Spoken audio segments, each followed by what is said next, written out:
บ่ขยับร่างกายอาจอันตรายต่อกับสุขภาพท่านใดมีหลายคนเนาะที่มีปัญหาเกี่ยวกับมึนตีนมึนมือโดยเฉพาะแม่นผู้ที่เฮ็ดเวียกอยู่ห้องกลางเนาะบ่มีการย่างไปย่างมา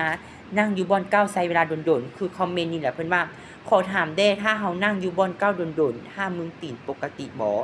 ถ้าว่าเฮานั่งในท่าพับแผลบหรือคัดสมาธิเนาะอาจจะปกติเพราะว่าเส้นเลือดของเฮามันมีการกดทับเนาะแต่ถ้าว่าเฮานั่งอยู่ซื่อๆหรือท่าธรรมดาแต่มึนตีนนี่นะอันนี้บ่ปกติเนาะเพราะหยัง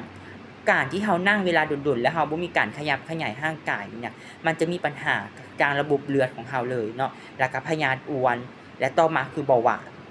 เพราะว่าร่างกายของเฮาบ่มีการเผาผลาญเฮาก็มีแต่การกินแม่นบ่ส่วนหลายเป็นคนที่เฮ็ดเวียกอยู่ห้องร้างห้องกลางสิเนาะมักจะยุ่งนำเวียกนำงานเนาะทุ่มเทบางครั้งถามว่าดีบ่ดีแต่ว่าปัญหาสุขภาพจะตามมาคือเฮาจะเป็นคนรับทั้งหมดไผที่มีปัญหานี้หรือยังเฮ็ดแบบพฤติกรรมเก่าๆอยู่เนาะสามารถละลายพฤติกรรมตัวเองได้หรือว่าบ่เข้าใจจุดใดเนาะสามารถถามส่งส่วนตัวได้เลยส่งจะมาอธิบายให้ทุกคนเข้าใจว่าอ้าวเฮาบ่ได้เฮ็ดหยังแต่ที่พยาธิมันเกิดขึ้นได้เลยมันก็เกิดมาจากตัวของเฮาเองฉะนั้นแล้วมื้อนี้เจ้าเป็นคนเลือกว่าจะเฮ็ดให้สุขภาพดีหรือว่าจะอยู่แบบเก่า